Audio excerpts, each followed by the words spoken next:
la constituyente es un mecanismo constitucional en donde se convoca al poder constituyente originario con un poder supremo. ¿Para qué? En este caso tú tienes amenazas externas e internas al proceso revolucionario. Las amenazas internas, en el orden de la Constitución, puedes, desde la constituyente, a través de decretos constitucionales o leyes de carácter constitucional, esas amenazas que tienes las puedes neutralizar. Entonces, una de las tareas fundamentales es recomponer las fuerzas institucionales para neutralizar al enemigo interno que quiere, a través de la crisis generada por ellos y la ingobernabilidad a la que nos están empujando, neutraliza ese enemigo interno. Por eso ellos están tan desesperados de que no se instale la constituyente. Eso por una parte. Pero además tienes otro enemigo que ha sido tenaz en los últimos 4 años con el tema de la guerra económica, con el tema del asedio, con el tema de la asfixia y del cerco mediático incluso que se genera contra el país. Esa amenaza, perfectamente a través de una ley de carácter constitucional, tú pudieras decirle a la gente, usted tiene prohibido indexar lo que están haciendo ahorita, indexar al precio del dólar guarimbero, del dólar de guerra, los precios. Si lo hace, usted va preso 50 años. Pero además le vamos a confiscar la empresa y la empresa se la vamos a entregar a los trabajadores. O sea, medidas que permitan recuperar la gobernanza económica y la gobernanza política. Eso solo lo puede hacer una Asamblea Nacional Constituyente, porque si tratas de imponerlo por otra vía, es inconstitucional. Solamente en el marco de una constituyente puedes lograr neutralizar a esos enemigos internos que lo que quieren desatar es una guerra civil en el país. Fíjate, nosotros estamos en un momento de alta crispación social, en un momento de alta tensión social, en un momento en donde se pretende acorralar al gobierno revolucionario para derrocarlo. Pero más allá de eso, utilizando de manera superficial y de manera maliciosa, de manera falaz, a la Constitución de 1999. Entonces alegan que a través del 333 y el 350 se puede dar un golpe de Estado, lo cual no es cierto. Entonces es una coartada que están utilizando para derrumbar al gobierno legítimamente electo por la mayoría de los venezolanos. La iglesia es una pieza más dentro de este plan y ha sido así históricamente, porque la iglesia, aliada con los sectores económicos y políticos de este país, entre el 58 y el 98, lo que se llamó el pacto de élites, el sistema populista de conciliación de élites, como lo llamó Juan Carlos Rey, pues lo que hizo fue mantener sus privilegios y el pueblo en los ranchos, 67% de pobreza, 37% de miseria, de pobreza extrema, 8% era solamente la clase media. Eso fue lo que se encontró el presidente Chávez cuando convocó al poder originario constituyente.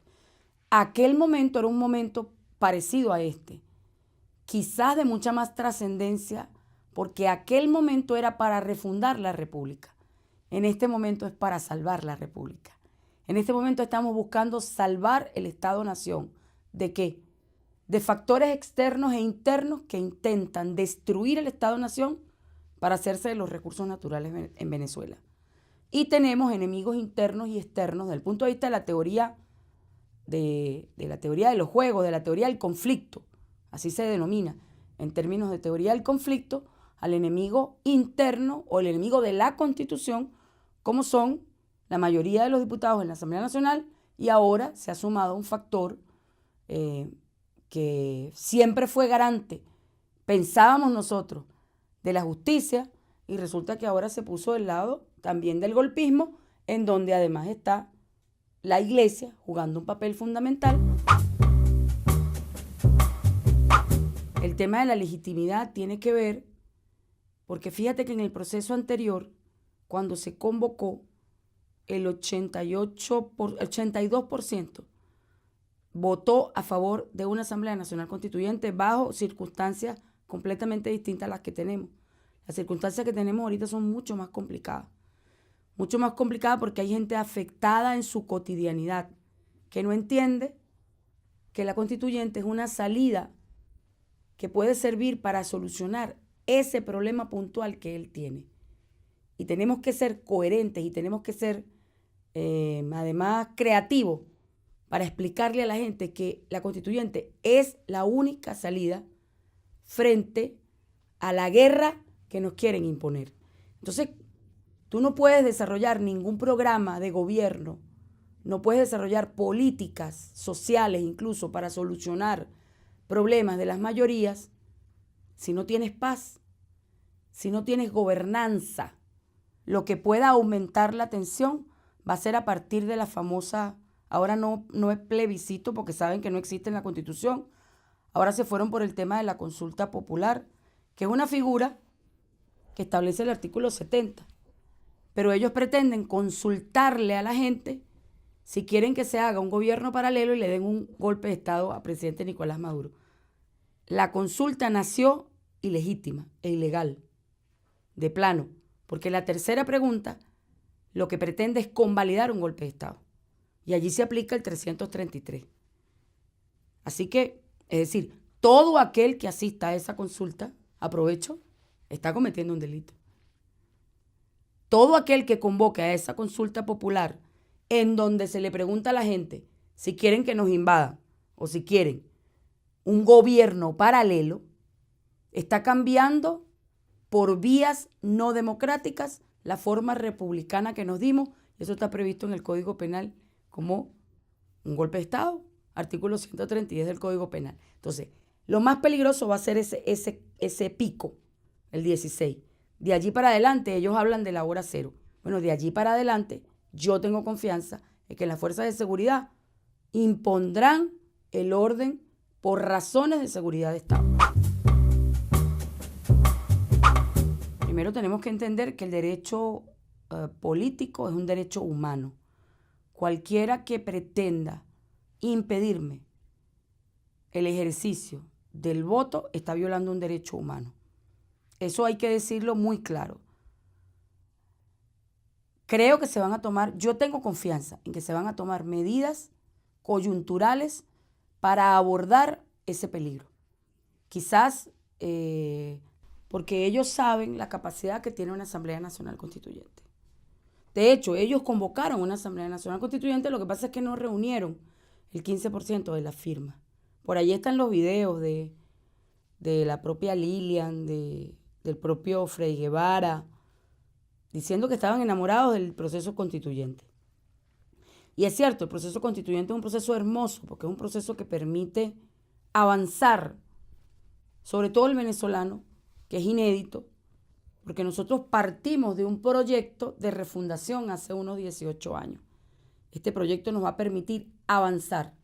Yo no creo que la tarea de la constituyente sea única y exclusivamente las leyes, los actos o los decretos constituyentes. Eso es una parte importante, porque para retomar la tranquilidad y la paz, tú necesitas neutralizar al enemigo interno que está tratando de generar el caos.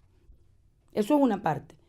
Tú recuperas el orden, recuperas la paz y la tranquilidad, neutralizas a ese enemigo de la Constitución y puedes avanzar entonces. Por eso yo le digo a la constituyente y a la próxima Constitución, Dios mediante y la Virgen, la avanzadora, porque nos va a permitir avanzar en lo que hasta ahora hemos logrado. Nos va a permitir corregir algunos entuertos. Por ejemplo, el tema de los hidrocarburos. No es solamente el petróleo, es el gas, son los hidrocarburos gaseosos, líquidos, sólidos. Es el tema de la soberanía y la independencia, porque si no puedes garantizar soberanía e independencia, no puedes manejar los recursos naturales en beneficio del pueblo. Pero además hay, por ejemplo, el tema de la visión que tenemos de los derechos humanos. Nuestra Constitución constitucionalizó los derechos humanos. Por eso estamos en un Estado constitucional de los derechos humanos. Pero nos hace falta ampliar la visión que se tiene de la teoría de los derechos humanos, pensando que solamente el Estado es violador de derechos humanos. Aquí hay transnacionales que son violadoras, potenciales violadoras de derechos humanos, incluso particulares.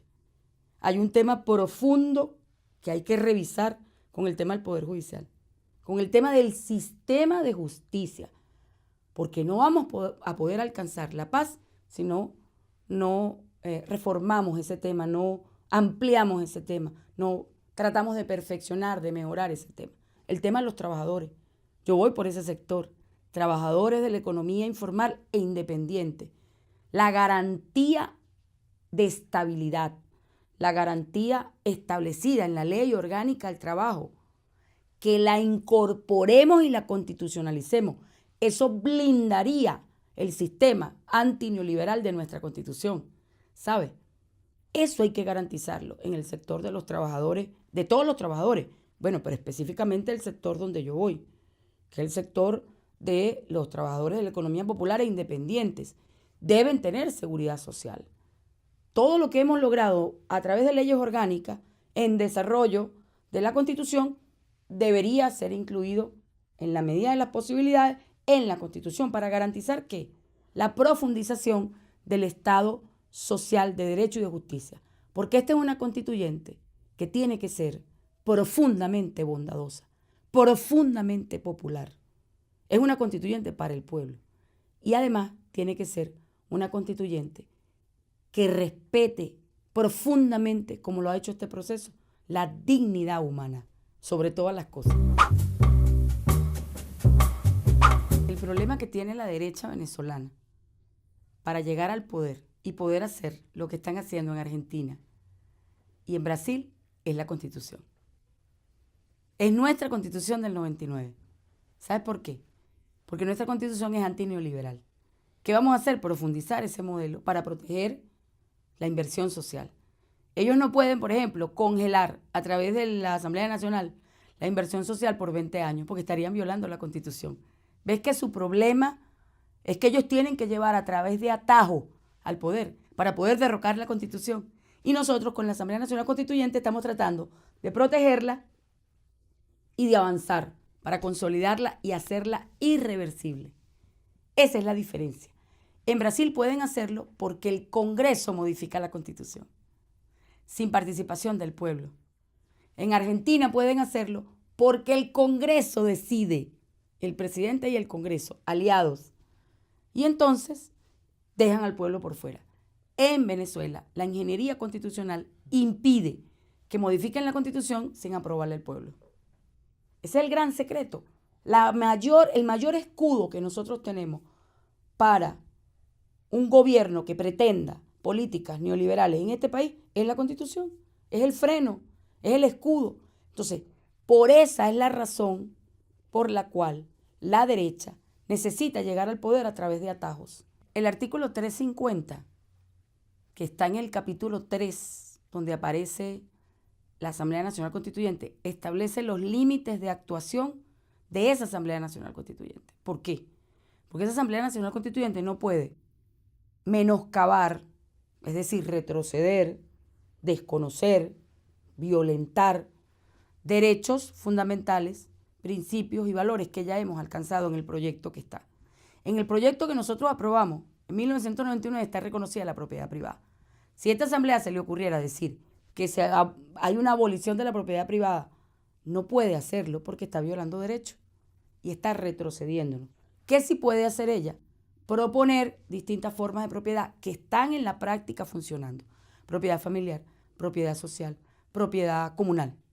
Ya, amplías el espectro y de acuerdo a eso, tú proteges al que tiene su propiedad privada, pero también proteges al otro que tiene una empresa de producción social, ¿ves? Y que está echándole pichón, como por ejemplo la gaviota, que es un ejemplo maravilloso, ¿ok? De producción social, y bueno, le protege su forma de cómo él entendió la propiedad y además produce para generar ¿qué? Riqueza.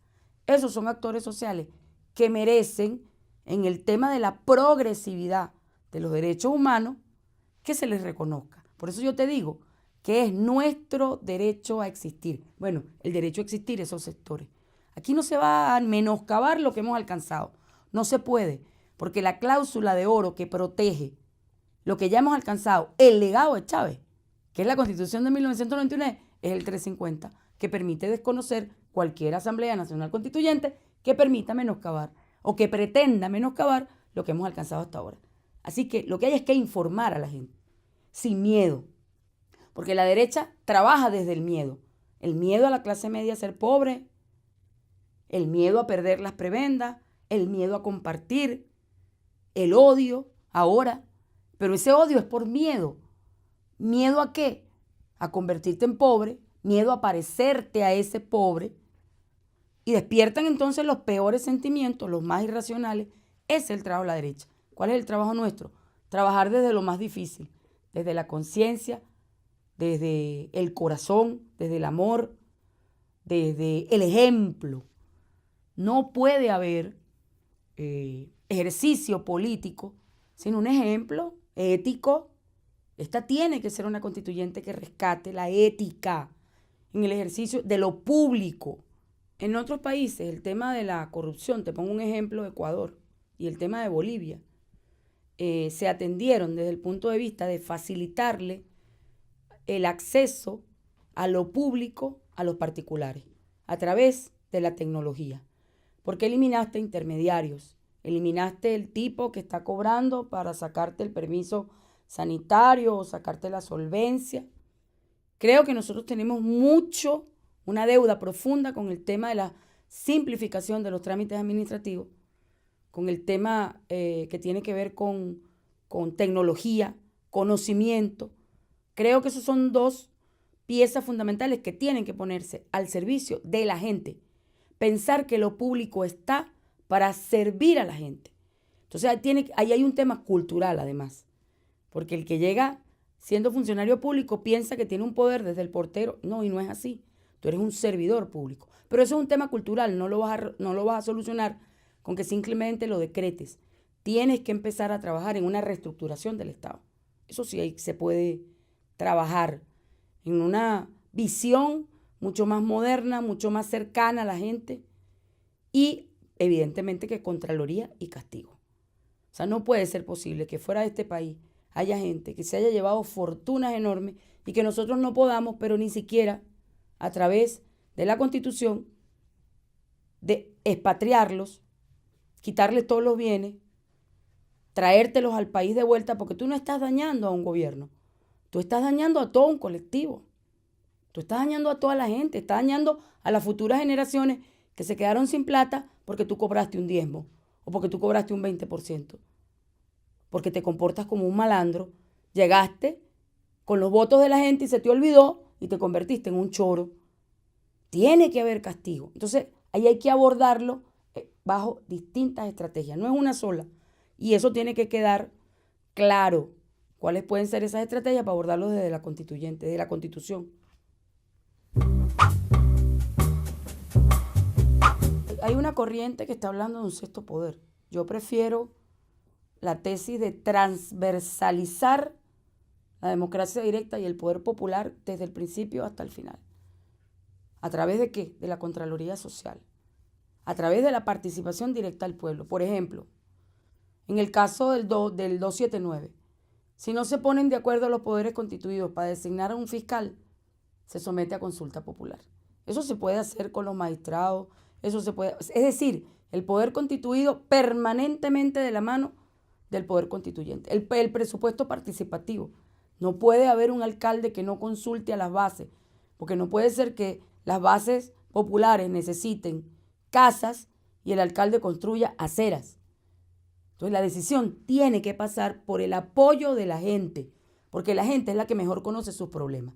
Entonces yo más bien pensar en un sexto poder, que pudiera ser, yo no me niego a esa posibilidad, simplemente yo transversalizaría todo lo que se refiere al poder popular a todo lo largo de la Constitución. Esa sería una propuesta interesante que deberíamos revisarla, porque por ejemplo en Brasil, fíjate, el presupuesto participativo es muy importante porque allí los alcaldes lograron, el poder popular logró control político y social de lo que se ejecuta. Ese modelo habría que traerlo a Venezuela porque hasta ahora no ha sido posible porque el poder constituido incluso se niega a reconocer al poder constituyente originario, porque el poder popular sigue siendo el poder constituyente originario, eso no termina, porque la soberanía reside intransferiblemente en el pueblo. Entonces el poder constituyente está permanentemente allí y tú lo activas mediante distintos mecanismos. En este caso, el mecanismo para activar poder constituyente originario supraconstitucional es la Asamblea Nacional Constituyente. Los señores que manejan, los dueños de comunicación, no han entendido que ellos tienen responsabilidad. Yo creo que debemos estudiar el caso de la Corte Penal Internacional en el caso de Ruanda para establecer responsabilidades penales en el ejercicio irresponsable de la libertad de expresión, porque no hay ningún derecho absoluto. Incluso la vida en algunos países está limitada, porque existe pena de muerte, no en el nuestro, ¿ok? Pero incluso en términos, si vamos a analizar el derecho a la vida, en Venezuela, por ejemplo, frente a una persona que te está atacando y tú te encuentras en estado de necesidad, tú puedes, para proteger tu propia vida, atacar al otro. Y se justifica, ¿sabes? Hay excepciones.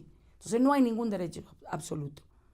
No puede ser que tú utilices el poder que tienes desde un medio de comunicación para incitar a crímenes de odio y no haya castigo. Incitar al exterminio del otro y no haya castigo. Estigmatizar, satanizar, mentir, manipular y no haya responsabilidad ulterior. No, eso tiene que modificarse. Tiene que quedar claramente establecido la doctrina, que además es una doctrina internacional, porque la aprobó la Corte Penal Internacional. Esos ejemplos debemos constitucionalizarlos para evitar en un futuro que se le siga haciendo daño a una población que no, como no tiene acceso completo a los medios de comunicación para manifestar su opinión, sino que tú escoges, porque tú funcionas como el guardián de la comunicación, tú fijas la agenda setting, fijas los temas, invisibilizas uno, visibilizas otro, ¿ves? Entonces, eso no puede ser. Pero además hay un actor fundamental que ha crecido a lo largo de todo este tiempo. Yo creo que nosotros debemos revisar cómo se entregan las concesiones y a quién se las entregan. Desde la Constitución.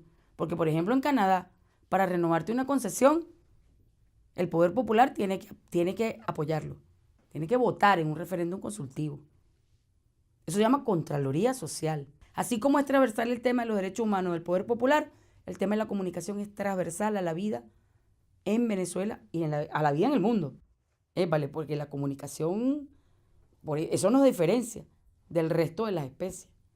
Así que yo sí creo que debe revisarse. Sobre todo la responsabilidad de aquellos que se creen que la libertad de expresión es la libertad de empresa.